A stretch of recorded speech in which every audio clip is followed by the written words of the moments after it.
Good to see you. I'm Matthew from Dark Ascent, and today I'm going over 5 inexperienced climbers who thought money and ego could replace skill on Everest. From a gym owner who froze alive on a ladder in the Khumbu Icefall, to a hedge fund manager who lost everything 200 feet from a summit he never reached, which, let me warn you, is the most pointless, yet most horrifying climb I've seen.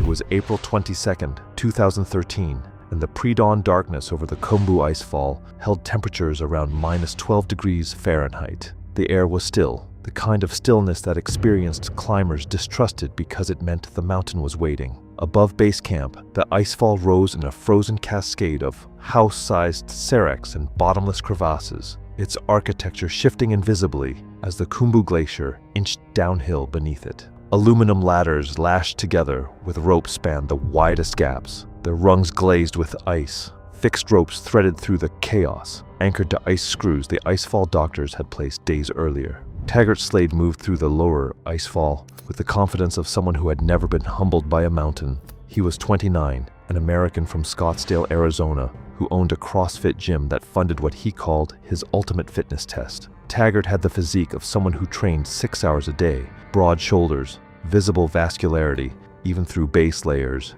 and a resting heart rate he quoted to anyone within earshot. He had climbed Kilimanjaro the previous year on a guided trek requiring no technical skill. That single experience had convinced him that mountaineering was an athletic contest, and he was the most athletic person on the mountain. His expedition company had accepted him based on a fitness assessment and a resume listing gym accomplishments, where climbing credentials should have been.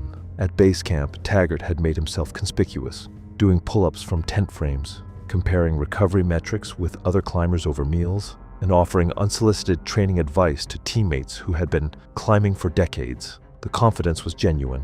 That was the problem.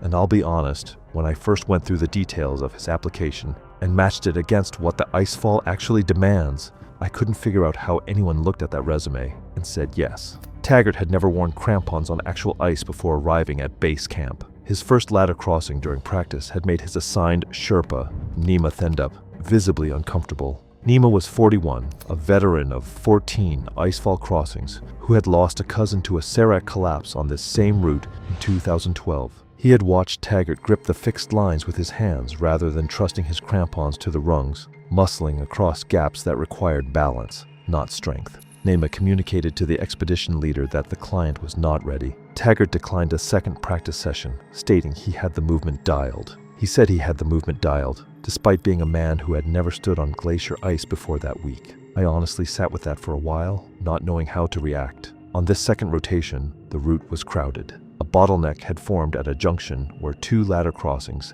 met at a serac platform barely wide enough for 4 people. Teams from 3 expeditions were stacked on the fixed lines. Radio traffic between the icefall and base camp crackled with status updates and requests for spacing. They reached the crux crossing at approximately 4:40 a.m., a 3-ladder span over a crevasse that dropped into darkness beyond any headlamp's reach. Tagert clipped his Jumar and safety carabiner to the fixed line and stepped out. He made it 6 rungs before the ladder flexed under his weight. He overcorrected, planting his crampon too far left. The front points scraped metal instead of hooking. He grabbed the handline with both fists, but his legs dangled free. The ladder swung sideways. Nima called instructions immediately. Find the rung with his right foot, weight it slowly, stand. But Tagert was gripping the rope so tightly, his arms trembled, crampons kicking at empty air. His Jumar held him to the fixed line, but the position was untenable. Suspended half off the ladder, with no ability to regain the rungs without trusting his feet.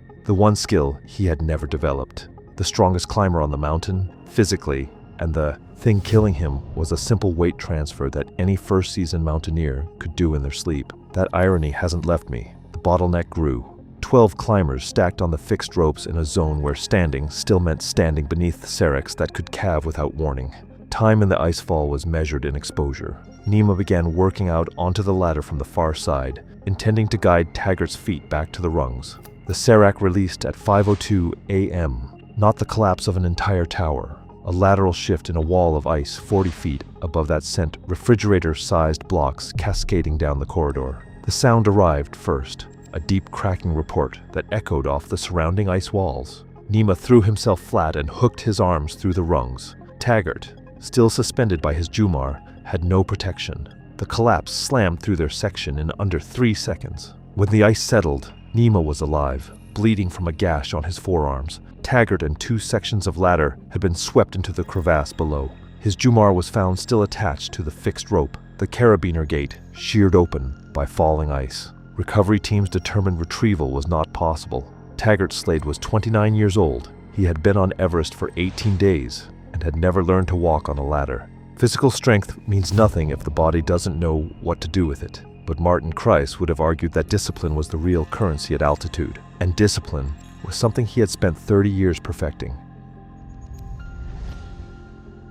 It was May 8th, 2018, and the upper Lhotse gleamed under a sky so blue it looked synthetic. The temperature at 24,000 feet hovered around -8 degrees Fahrenheit, with gusts ripping snow off the surface and sending it streaming across the blue ice. The face angled between 40 and 50 degrees, a continuous wall where fixed ropes provided the only security. Old frayed lines from previous seasons hung slack beside this year's fresh cord. Martin Kreis ascended with mechanical precision, his Jumar sliding upward in metered intervals, matching a cadence from his army career. He was 56, a retired colonel from Fort Bragg, who had spent 3 decades commanding units where discomfort was standard and complaining was weakness. He had climbed Rainier once and attempted Denali the previous year, turning back at 17,000 feet. He described the retreat in his application as a strategic withdrawal necessitated by external factors, framing failure as command judgment.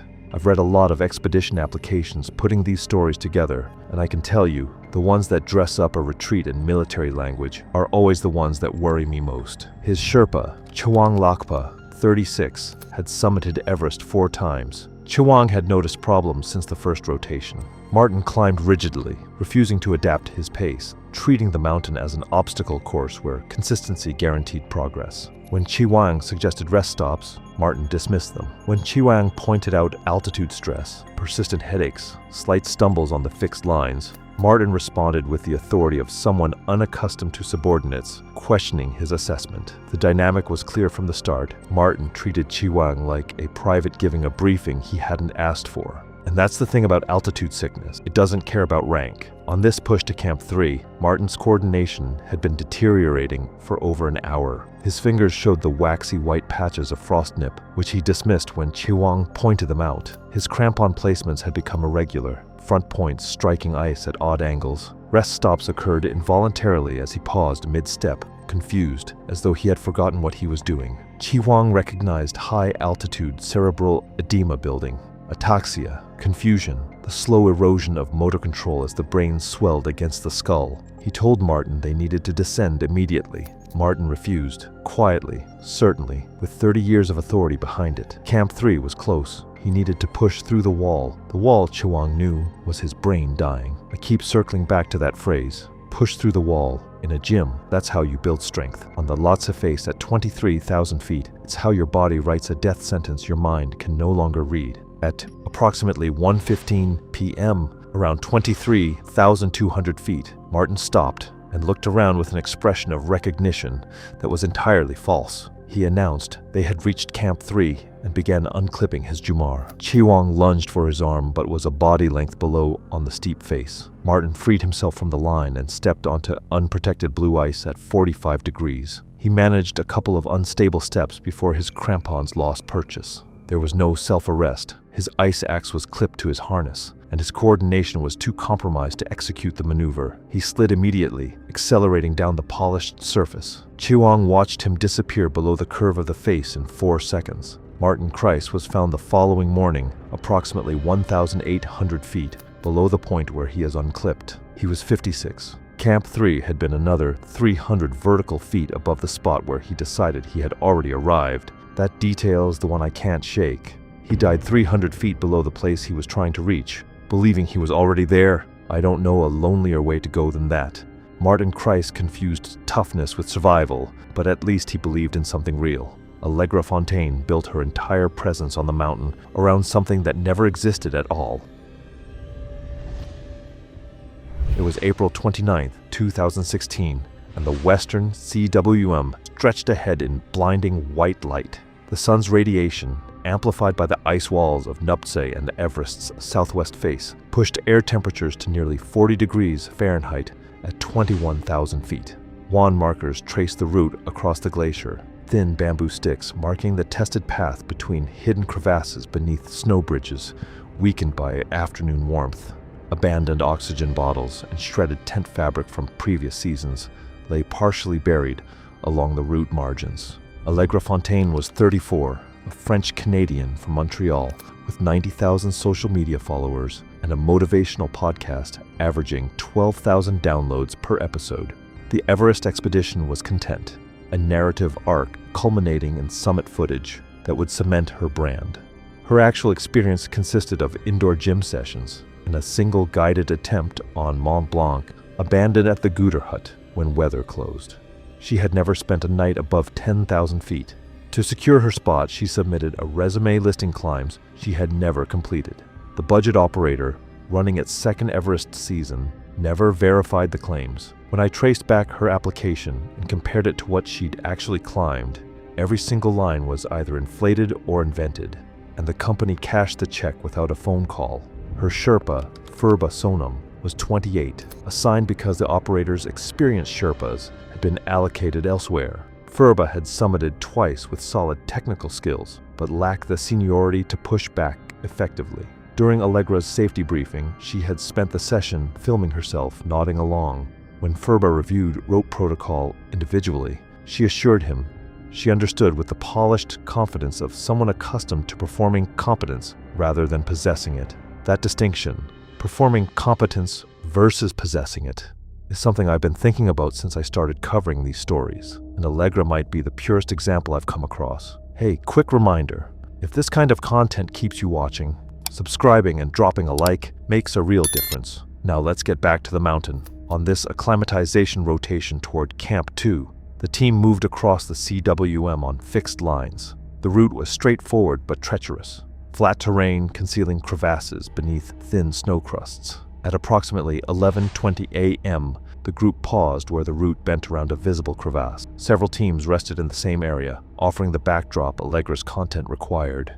She told Furba she needed a photo and unclipped from the fixed line. Furba immediately told her to clip back in. She waved him off and stepped 15 feet off the wand route. The snow bridge collapsed without sound. One moment, she was standing with her phone raised. The next, the ground opened and she dropped into a crevasse, invisible from the surface. Furba was at the edge within seconds. Allegra had fallen roughly 30 feet before wedging between the narrowing walls. She was conscious, reporting she could not feel her legs. The impact had damaged her spine. The temperature inside the crevasse was well below zero, her body losing heat through contact with the ice walls. 15 feet off the marked route, that's all it took. I measured it against other crevasse incidents on the CWM, and the number is almost always the same. 10, 15, 20 feet. The mountain doesn't need you to wander far. Furba anchored to the fixed line and radioed for assistance. Within 20 minutes, climbers and Sherpas from 2 other expeditions arrived with rope and hardware. They set ice screws along the crevasse lip, equalized anchors, and lowered Furba into the slot. The walls narrowed as he descended, forcing him sideways past constrictions of glacial ice that groaned under the glacier's own weight. He reached Allegra where the walls were barely shoulder-width apart. She was semi-conscious, her skin waxy, breathing shallow. While threading webbing beneath her arms, a section of the crevasse wall shifted, slow grinding as the glacier adjusted its pressures. The shift pinned and twisted Furba's lower right leg against the opposite wall, crushing bone. He kept working through the pain, secured the webbing, and signaled the surface team to haul. His ankle is being crushed, and he finishes rigging the harness before he signals for help. I need you to hold that image when I tell you what happened to his career. The Z-pulley extraction took 45 minutes. Allegra was brought to the surface, unresponsive. Furba followed, unable to bear weight. Radio coordination with base camp confirmed what the rescuers knew. She needed evacuation the CWM could not reliably provide. The team began carrying her toward a staging point for potential helicopter extraction. Allegra Fontaine died during the carry. Spinal trauma, hypothermia, and internal injuries had overwhelmed her body. She was 34. Her phone, recovered from a crevasse ledge, contained the photo she had framed but never taken. Furba Sonam was evacuated to Kathmandu, where surgeons rebuilt his ankle with pins and plates. The damage was permanent. He would walk again, but never climb. At 28, his Everest career was over, ended in a crevasse he entered to save someone who should never have been on the mountain. He returned to his village in Farak and took work managing a tea house on the trekking route to base camp. 28 years old, running a tea house. Because a woman who had never slept above 10,000 feet unclipped from a rope for a photograph. I've covered a lot of these stories, and the cost always seems to land on the person who did everything right. Allegra Fontaine didn't know enough to understand what she was risking. Warren Ozie understood the risks perfectly. He had simply decided they did not apply to him. It was May 19th, 2017, and the summit push from Camp 4 began at midnight under a sky dense with stars. The temperature at 26,000 feet was minus 22 degrees Fahrenheit. Wind gusts reaching 30 miles per hour. The South Col was a wasteland. Crushed oxygen bottles, shredded tents, frozen waste, and the occasional body too difficult to remove. Headlamps ascending the triangular face above camp stretched like a strand of lights into the darkness. Warren Ozie climbed near the back of his group, noticeably slower. He was 44, a British Ghanaian hedge fund manager from London, whose firm managed assets in the hundreds of millions. He had climbed Aconcagua and Elbrus on guided trips requiring endurance but no technical skill. The real motivation was specific. 6 months earlier, he had told investors he would summit Everest as a demonstration of the commitment defining the fund's strategy. The claim appeared in the quarterly newsletter, was discussed at client dinners, and had become inseparable from his professional identity. I've seen climbers driven by ego, by grief, by something to prove to a parent, but this is the first time I've come across someone who turned a summit into a line item on an investor report. The oxygen runs out at the same rate, regardless of why you're there. His Sherpa, Kancha Bhode, was 40 with 9 Everest summits and a reputation for directness. Kancha had assessed Warren during acclimatization and determined he was capable of reaching Camp 4 but lacked the reserves for a summit push. His pace above 24,000 feet was too slow, his oxygen consumption too high. Kancha communicated this to the expedition leader, who communicated it to Warren diplomatically. Warren stated he would manage his effort. The turnaround was set for 10 a.m. By 5:30 a.m., Warren reached the balcony at 27,600 feet, 90 minutes behind schedule. Kancha changed his oxygen bottle and noticed the flow rate had been set to 4 liters per minute, the maximum, rather than the standard rate that would stretch supply for the round trip. Warren had been burning through oxygen unsustainably. Kancha adjusted the flow and told him directly they needed to discuss timing. Warren responded that he felt strong. He felt strong. At 27,600 feet, 90 minutes behind, with half his oxygen already gone. I've learned that I feel strong at extreme altitude is one of the most dangerous sentences a climber can say because the feeling has almost no connection to reality. They continued. Traffic on the fixed ropes added further delay. Lines of climbers at varying speeds with limited passing opportunities. Each bottleneck bled minutes, and oxygen Warren could not afford to lose. By 9:45 a.m., still below 28,000 feet, Kancha stopped and told Warren they were turning around. The turnaround was 15 minutes away, the summit at least 2 hours above, and the oxygen insufficient for a safe return. Warren refused. He would continue alone and accept responsibility. Kancha repeated his position once, then stepped aside. He had seen this calculation before. The client would not be moved. Kancha began descending, radioing base camp that the client had separated. Every time I come across a Sherpa stepping aside after being refused, I try to imagine what that walk down feels like. You're descending knowing exactly what's going to happen to the person above you, and there's nothing left you can do about it. Warren continued up the fixed ropes alone, his oxygen critically low after the mismanaged flow rate and a bottle change, time too late. He passed the South Summit area around 1:30 p.m., more than 3 hours past turnaround. He was moving at a pace suggesting each step required a separate decision. Radio calls from base camp urging descent went unanswered. He began descending in afternoon light, his oxygen effectively exhausted, his movements reduced to mechanical shuffling. His body operated on reserves that did not exist, muscles failing, coordination dissolving, each step a negotiation between will and physics that physics was winning. He collapsed above the balcony at approximately 3 p.m., folding beside the fixed rope.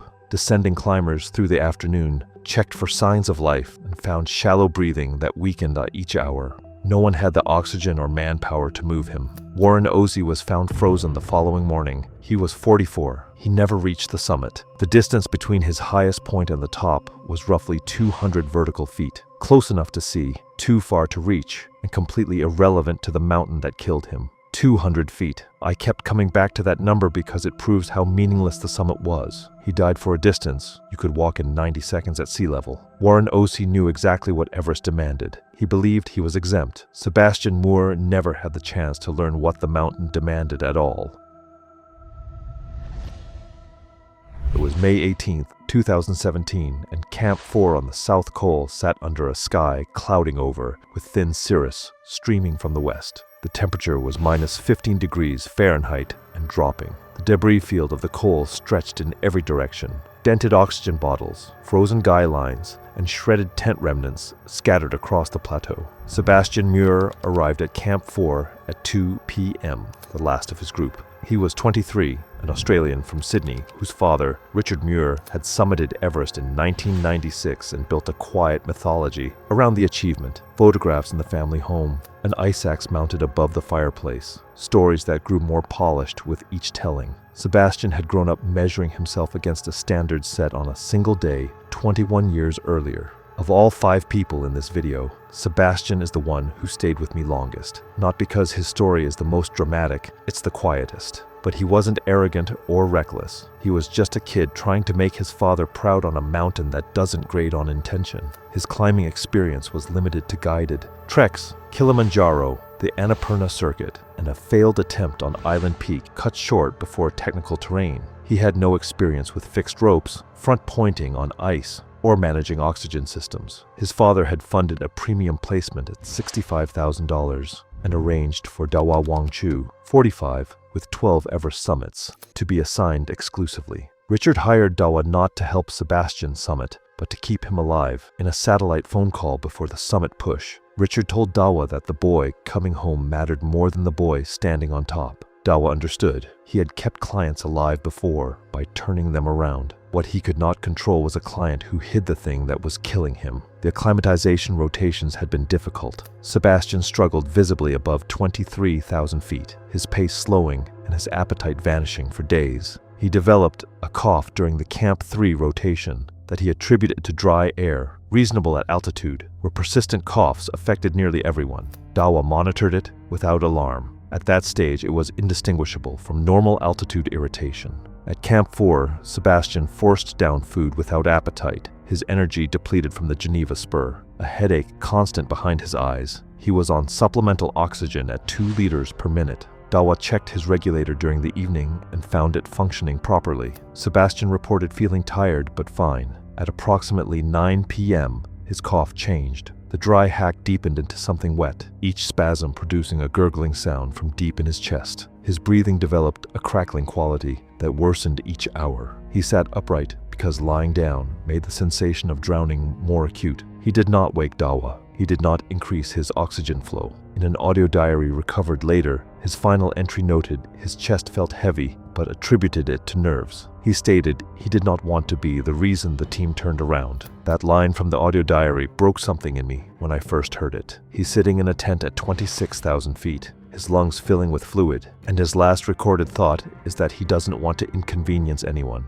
23 years old, by 11 p.m. the sound of his breathing woke Dawa. The Sherpa recognized the wet, gurgling respirations immediately, fluid filling the lungs. Sebastian was conscious but confused, responses delayed, lips blue even in the dim tent light. His symptoms had been initially indistinguishable from normal altitude exhaustion, but what had been hiding behind ordinary discomfort had accelerated beyond recovery. I've gone through enough HAPE cases to know that the window between treatable and terminal is measured in hours, not days. Sebastian spent those hours silent because he thought suffering quietly was the brave thing to do. Dawa cranked his oxygen to maximum flow and radioed base camp with a HAPE diagnosis. The response confirmed what he already knew. Altitude exceeded helicopter capability. Darkness and wind eliminated carrying him down the Geneva spur. The only treatment was oxygen, descent, and time. 2 of those 3 unavailable. Dawa propped Sebastian upright against a pack to keep fluid from pooling in his lungs. He monitored the oxygen flow, knowing the bottle would not last until morning at maximum rate. He kept talking to Sebastian in a steady voice, asking questions that received increasingly incoherent answers,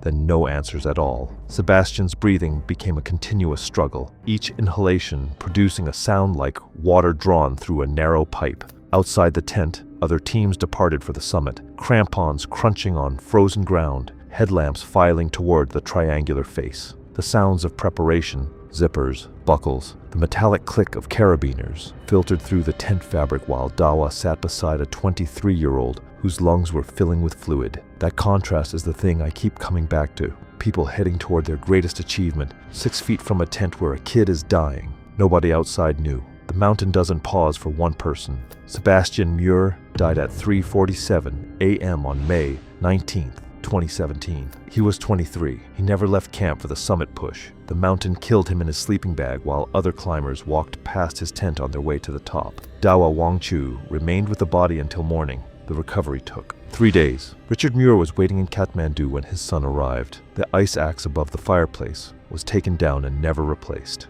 I thought about ending this video differently, but that image wouldn't let me. A father taking down the thing that started all of this. There's no lesson in that. Just wait.